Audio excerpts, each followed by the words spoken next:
Bom dia, bom dia, bom dia, querida, querido, paz, esperança da parte do nosso Senhor Jesus Cristo. Que alegria é te encontrar hoje, mais uma vez, nesse 29º dia desses 40 dias de encontro com Deus, desses 40 dias de jornada espiritual, desses 40 dias buscando compreender o nosso propósito, nosso caminho e reorientar, essa jornada.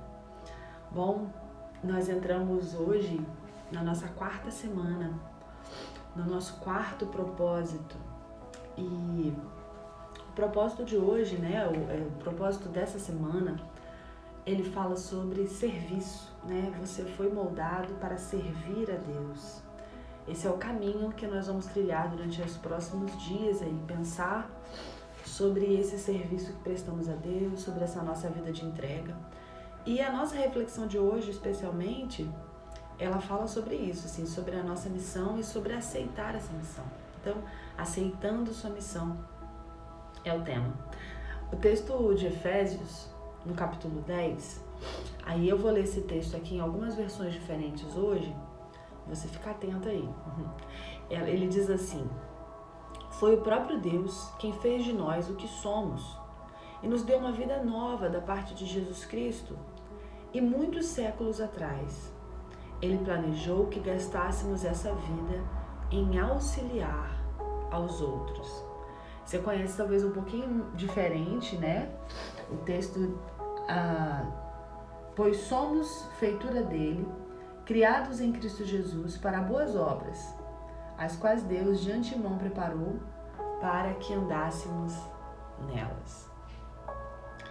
Bom, esse texto de Efésios fala muito sobre as nossas obras, Sobre como a gente vai trilhar esse caminho, o que a gente vai fazer nesse caminho. A gente não foi criado só para consumir os recursos, desse planeta. Não era essa a intenção. Comer, respirar, ocupar espaço, obter coisas da vida. Quando Deus pensa em nós, quando Deus nos cria, quando Deus nos coloca no jardim, Ele propõe que a nossa vida faça a diferença. Que a nossa vida ali naquele jardim seja uma vida de cultivo, seja uma vida de trabalho, seja uma vida de serviço, seja uma vida de comunhão com toda a existência, Muitos livros de sucesso, eles falam acerca de tirar o máximo da vida, extrair o máximo da vida, consumir o máximo da vida, obter o máximo da vida. Mas quando a gente olha para o texto sagrado, quando a gente olha para a vida de Jesus, quando a gente olha para a intenção de Deus ao nos criar a partir do texto sagrado, o que o texto sagrado nos revela, a gente percebe que não foi para isso que Deus nos chamou, que Deus nos criou. Ele nos chama, Ele nos cria, Ele nos salva, Ele nos orienta, Ele nos dá uma ordem de servir, de acrescentar vida à terra, não apenas extrair vida da terra. E é isso que a gente quer conversar um pouquinho hoje. Esse é o nosso 4º propósito para a nossa vida. E a gente quer chamar esse 4º propósito de ministério ou serviço. E a Bíblia fala sobre isso. A Bíblia nos dá algumas orientações a esse respeito. Bom, nós somos criados, você foi criado para servir a Deus. A Bíblia nos diz lá em Efésios, o mesmo versículo que a gente leu, Deus nos criou para que fizéssemos as boas obras que Ele já havia preparado para nós. Essas boas obras são o próprio serviço de Deus, Sempre que a gente serve as outras pessoas, sempre que a gente se compromete ministerialmente, sempre que a gente se compromete na vida da igreja, no serviço, no cuidado, a gente está servindo a Deus. A gente está fazendo para Deus, Deus disse para Jeremias, e vale para a gente hoje também: antes que o fizesse no útero da sua mãe, eu escolhi. Antes que você nascesse, eu o separei para uma obra especial. Existe uma missão especial para mim e para você. Então nós somos criadas para esse serviço, para essa missão, para esse propósito. Segundo, Você foi salvo, né? Primeiro nós somos criados por Deus. E a criação de Deus, a nossa criação, né? Deus nos cria com a intenção de que a gente seja servo, serva, ministro, ministra. E depois um outro passo é a salvação. Deus nos salva. E a gente foi salvo para, adivinha? Servir a Deus. Servir. A Bíblia nos fala, foi Ele quem nos salvou e nos escolheu para o seu santo trabalho. Não porque merecêssemos, mas porque esse era o seu plano muito antes do princípio do mundo. 2 Timóteo fala isso. Mostrar o seu amor e sua bondade para conosco por meio de Cristo. Olha que coisa tão bonita que Paulo falou para Timóteo, né? Deus nos redime para que a gente possa exercer a nossa santa vocação. Ele nos derrama amor, graça, bondade e salvação para que a gente exerça isso na vida de outras pessoas. Não porque a gente merece, mas por causa do amor dele por nós. E aí, é muito difícil às vezes para algumas pessoas entenderem, mas a gente não foi salvo pelo serviço que prestamos, a gente sabe que isso é obra e graça do Senhor Jesus Cristo, mas a gente foi salvo para o serviço. Para o serviço, foi para isso que Ele nos dá. Então a gente tem um lugar, a gente tem um chamado, a gente tem um propósito, um papel, uma função a cumprir no reino. Existe um lugar especial para nós, sabe? Tem tanta gente correndo de um lado para o outro, buscando propósito, buscando sentido para sua vida, buscando razão. E você pensa comigo, isso que a gente sabe, que Deus nos criou e nos salvou para que a gente tivesse um propósito, para que a gente pudesse cumprir uma missão, para que a gente pudesse assumir, né, o nosso ministério, a nossa missão, isso dá um grande sentido para a nossa existência. Comprar a nossa salvação, né, nos resgatar, custou a própria vida de Jesus. Olha que coisa extraordinária. A Bíblia ainda fala pra gente, né, vocês foram comprados por alto preço.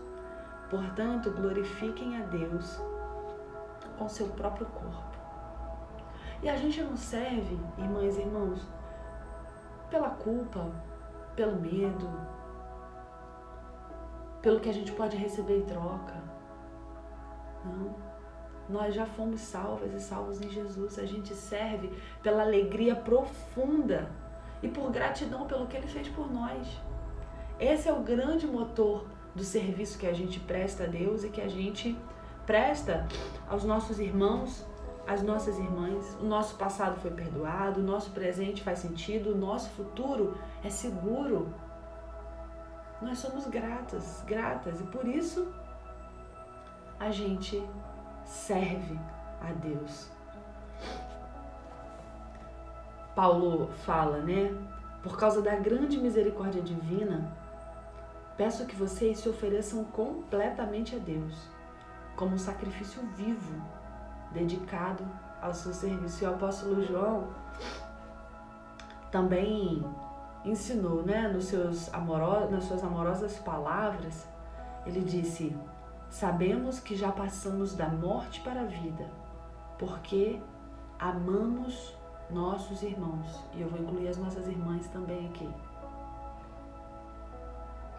Percebe? A gente não sabe que passou da morte para a vida quando a gente julga os nossos irmãos, quando a gente aponta os nossos irmãos, quando a gente condena os nossos irmãos, mas a gente sabe que passou da morte para a vida quando a gente ama nossos irmãos e irmãs, ou seja, fomos salvos e isso se retrata, isso se traduz nas nossas atitudes em relação uns aos outros, umas às outras. E aí é interessante a gente pensar sobre isso, porque se a gente não tem amor pelas outras pessoas, se a gente não tem compaixão, se a gente não tem o desejo de ajudar, de caminhar com as pessoas, se a gente é muito egoísta mesmo e as nossas necessidades são tudo que importa, a gente precisa se questionar. Será que Deus vive na minha vida? Será que de fato esse caminho é o caminho que eu estou fazendo junto de Jesus? Ou será que eu sou somente uma religiosa?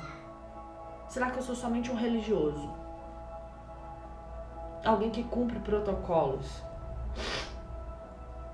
Se nós estamos em Jesus, salvos em Jesus, então o amor conduz a nossa vida. E o amor se traduz no serviço, na missão, no ministério.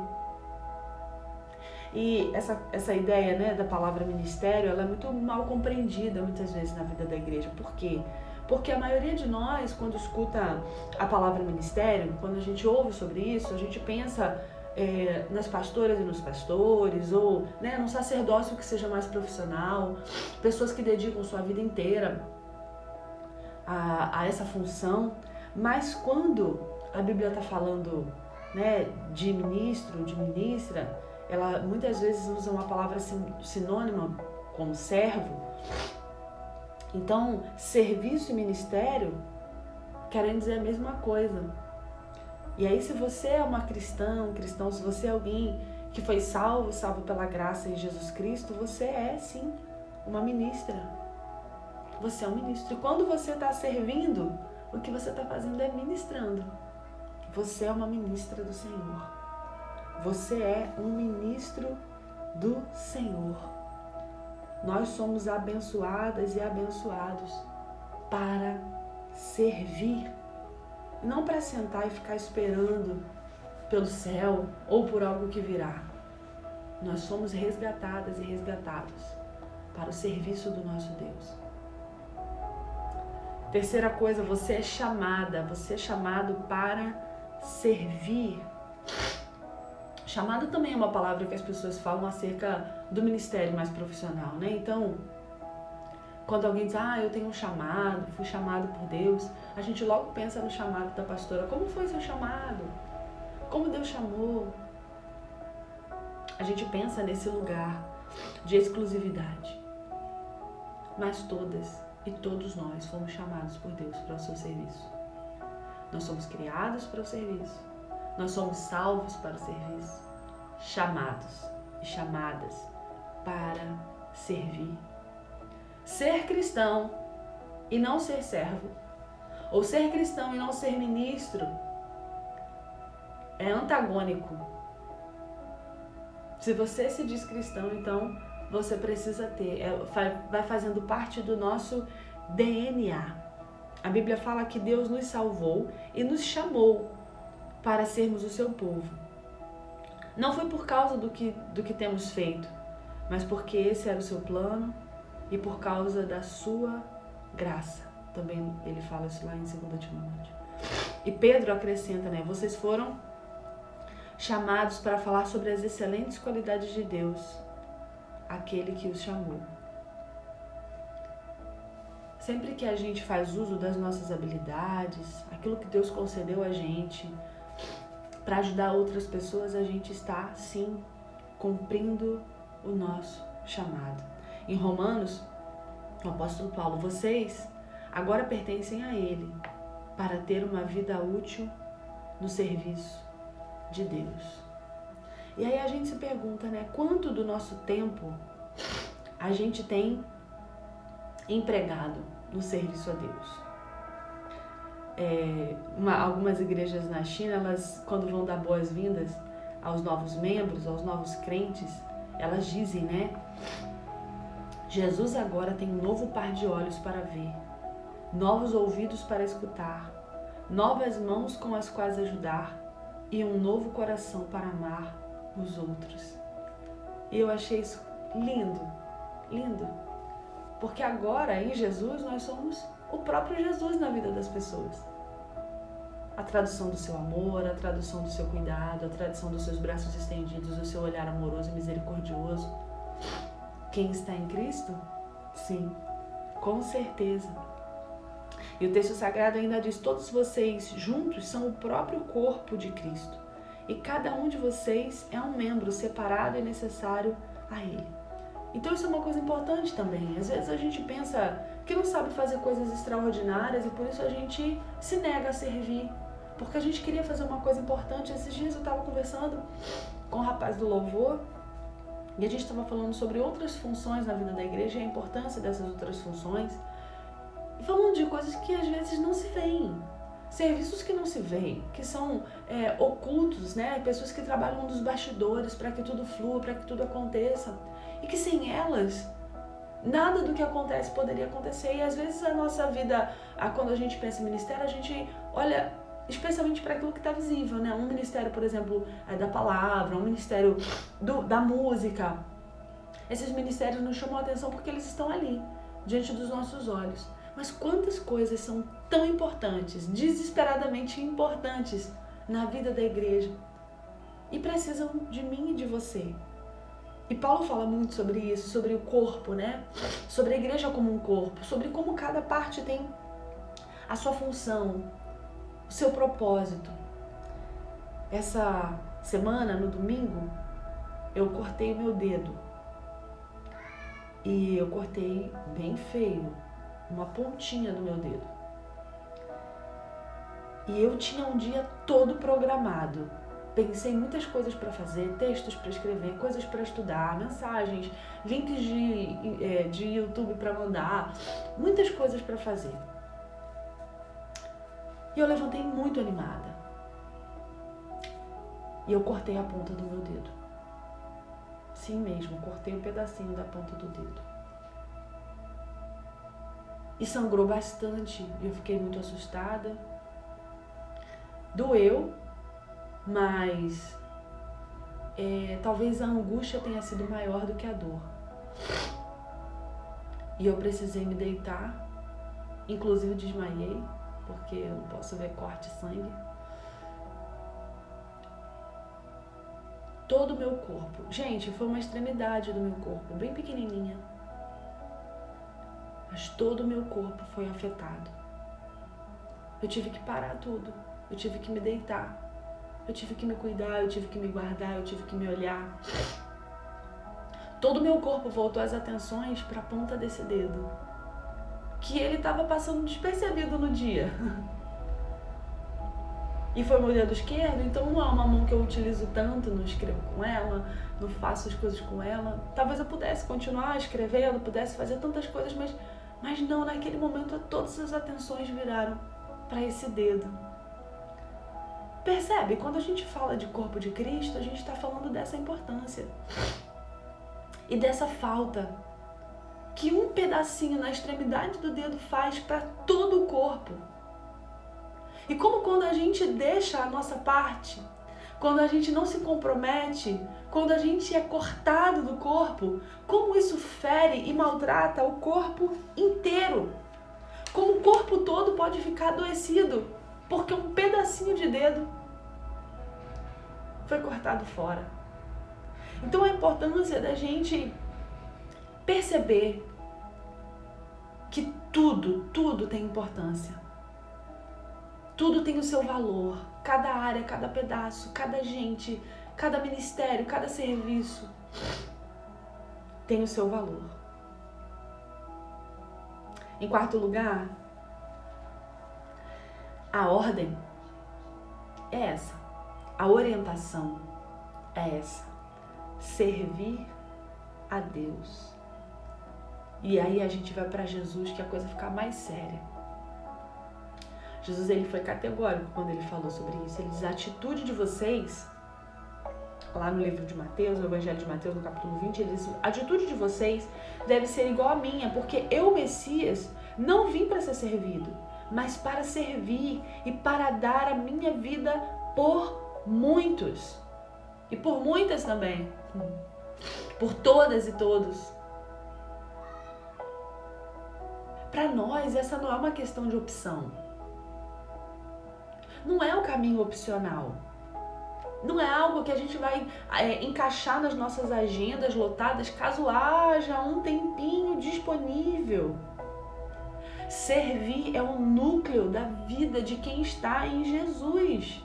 Aquele que veio para servir e para dar. São esses dois verbos que precisam orientar a nossa caminhada. Serviço e doação resumem esse quarto propósito de Deus para a sua vida. Resumem esse propósito de Deus para a minha vida. Viver em santidade, disse uma grande mulher de Deus, consiste em realizar a obra de Deus com um sorriso, com alegria. A maturidade espiritual, ela não é um fim em si mesmo. A gente cresce para a gente aprender a se doar mais. A gente segue aprendendo, mas isso não é o suficiente. Só ter mais conhecimento intelectual, só ter mais teologia, só ter mais conhecimento bíblico, não é suficiente. A gente precisa agir de acordo com aquilo que a gente sabe, a gente precisa colocar em prática. Isso que a gente afirma acreditar precisa ser real, precisa ser cotidiano, precisa estar na prática. E o autor chama atenção para uma coisa que me tocou bastante também. Ele disse, olha, hoje em dia, para muitos crentes, ou para a maioria dos crentes, a última coisa que eles precisam é de um estudo bíblico. Sabe por quê? Porque a maior parte daquilo que eles conhecem do texto sagrado, eles ainda não estão colocando em prática.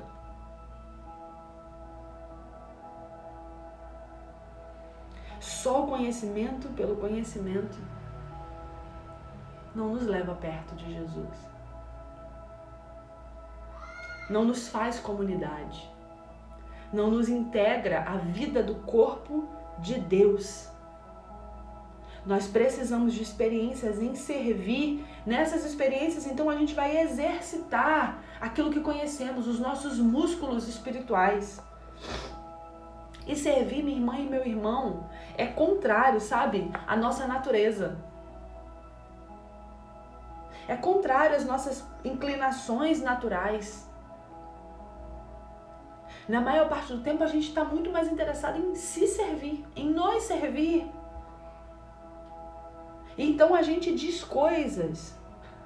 A gente diz coisas que não combinam com o evangelho. Então a gente diz, eu estou procurando uma igreja que atenda às minhas necessidades e me abençoe.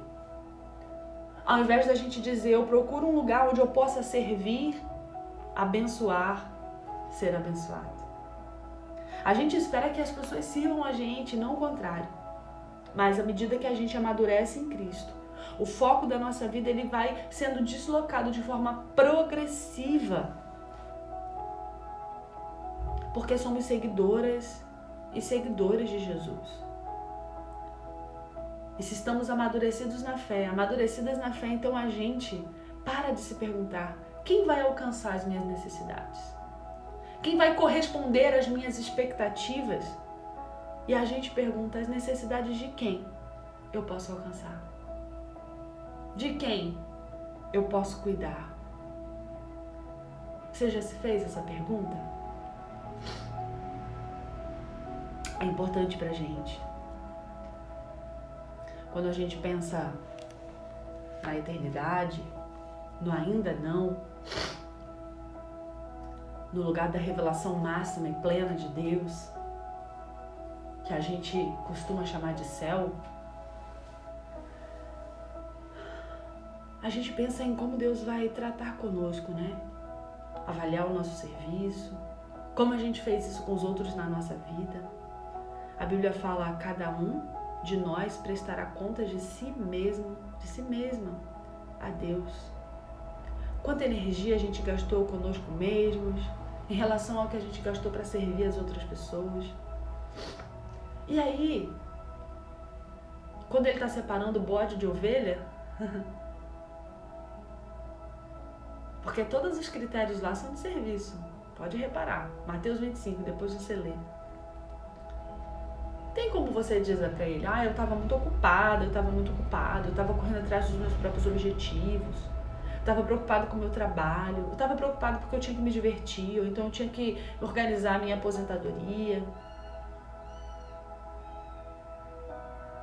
E aí a resposta pra gente vai ser errada. A resposta é errada. Porque ele criou a gente, ele salvou, ele nos chamou, ele nos ordenou que a gente tivesse uma vida que se relacionasse com as outras pessoas. Ele pode perguntar pra você, qual parte que você não entendeu? Deixei lá tudo escritinho.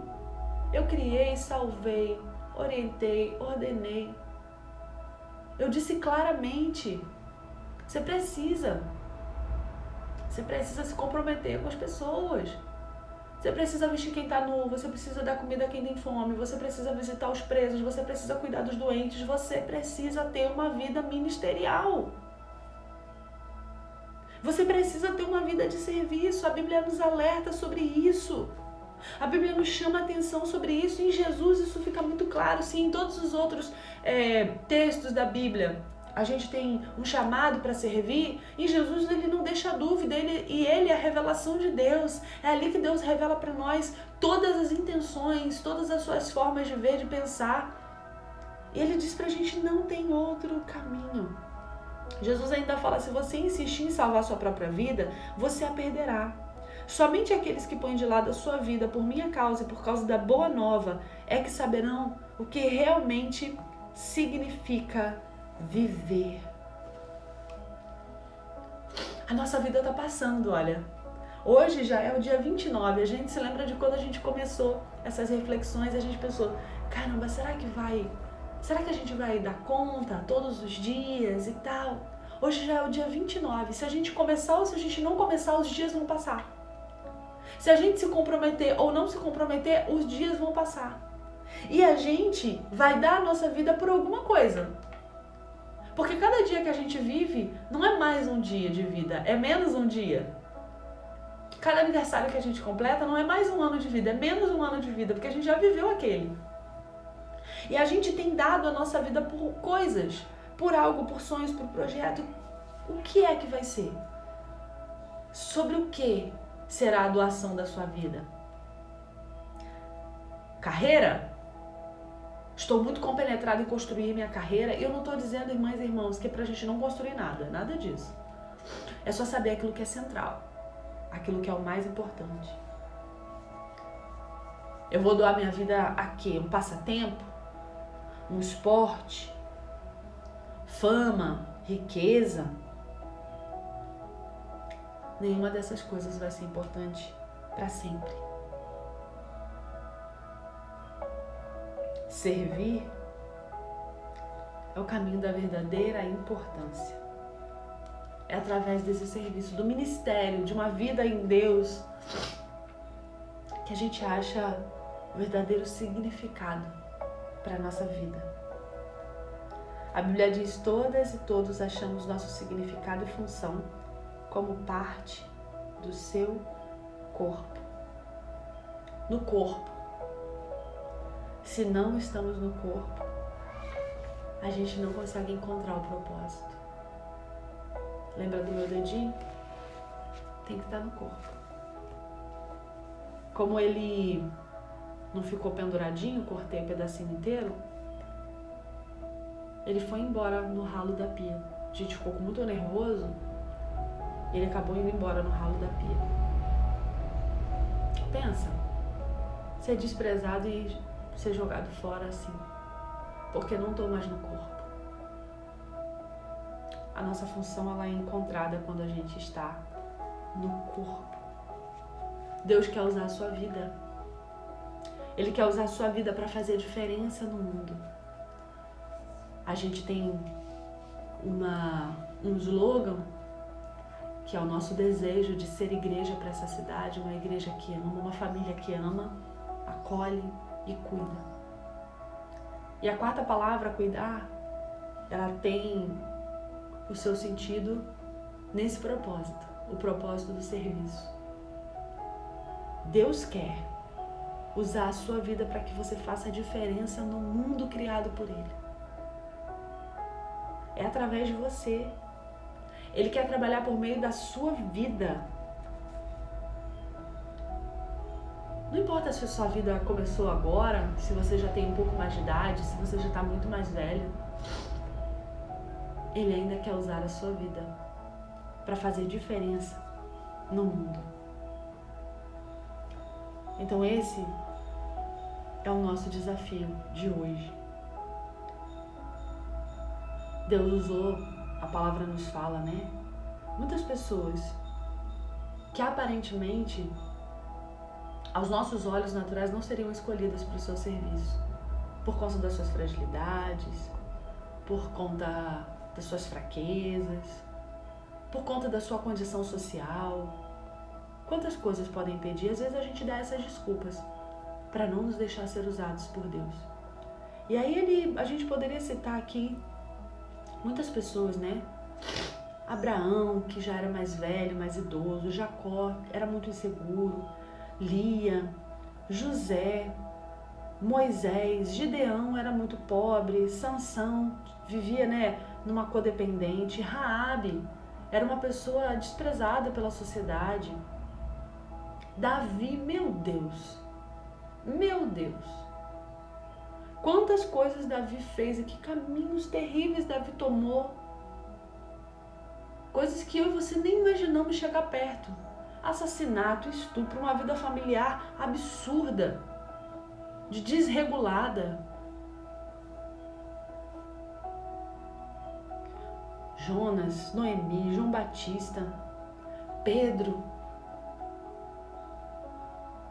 Zaqueu, várias pessoas desajustadas, várias pessoas desprezadas, várias pessoas desacreditadas. Nada do que você pense sobre você é novidade para Deus. Nenhuma das fraquezas que você imagina ter ou que você tenha de fato são questões para Deus. Ele te ama, Ele te criou, Ele te salvou, Ele te chamou, Ele conta com você. Do mesmo jeito que Ele usou todas essas pessoas, Ele também vai usar a sua vida, se você permitir que Ele te use. Que Deus, em sua graça, encha o seu coração, encha o nosso coração. E que a gente seja mesmo uma família que cuida, uma família comprometida, uma família que serve, uma família de ministras e ministros do Senhor. A nossa reflexão de hoje, então, tem um tema que servir não é uma questão de opção. Não é opção pra gente. E o texto pra gente refletir hoje é o texto de Efésios 2:10. Porque somos criação de Deus, realizada em Cristo Jesus para fazermos boas obras, as quais Deus preparou antes para nós a praticarmos. Anote esse texto aí em algum lugar, reflita sobre ele durante o dia e se pergunte hoje, medite sobre essa pergunta: o que é que está me impedindo de aceitar o chamado de Deus para servi-lo? Peça que o Senhor renove a sua fé nele, em você mesma, em você mesmo. Vamos orar a Deus? Deus de bondade, graça, de misericórdia, nós te louvamos, Senhor, pelo seu amor derramado sobre a cruz do Calvário, sobre, Senhor, o seu amor que nos resgatou, nos libertou, nos deu vida nova. Senhor, nós te louvamos porque o Senhor nos criou com um propósito claro de cultivar o seu jardim, de cuidar daquilo que tu criaste, ó Deus. E a sua imagem, ó Deus, em nós, nos faz, Senhor, essas pessoas responsáveis pelo seu mundo criado. Responsáveis, Senhor, umas pelas outras, uns pelos outros. Ó Deus, muitas vezes nós negligenciamos o seu ministério, o seu serviço.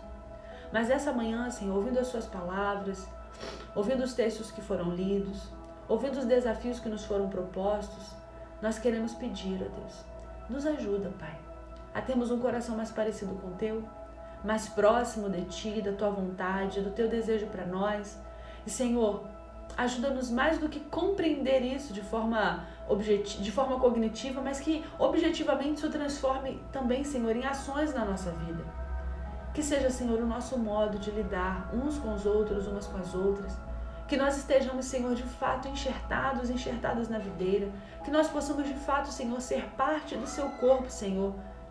E a partir de nós, o seu ministério, Senhor, o seu serviço, a tua missão, ó Deus, seja feita. Não porque nós estamos amedrontados ou, Senhor, pressionados por isso, mas por causa da gratidão e do amor que temos por ti. Em nome de Jesus, Pai, abençoa cada irmão, abençoa cada irmã nesse dia que começa. E dá-nos nesse dia mesmo, Deus, oportunidade de serviço. E desperta o nosso coração, Senhor, para a vida da nossa comunidade de fé, para o serviço da tua igreja, Deus, para nos comprometer com aquilo que Tu tens para nós. Em nome de Jesus, Pai, que nós possamos gastar a nossa vida naquilo que reverbera na eternidade, na transformação da vida das pessoas, no serviço a Ti e ao próximo. É o que eu te peço e te agradeço. Em nome de Jesus. Amém. Amém. Tenha um dia abençoado, minha querida, meu querido. A gente se encontra amanhã.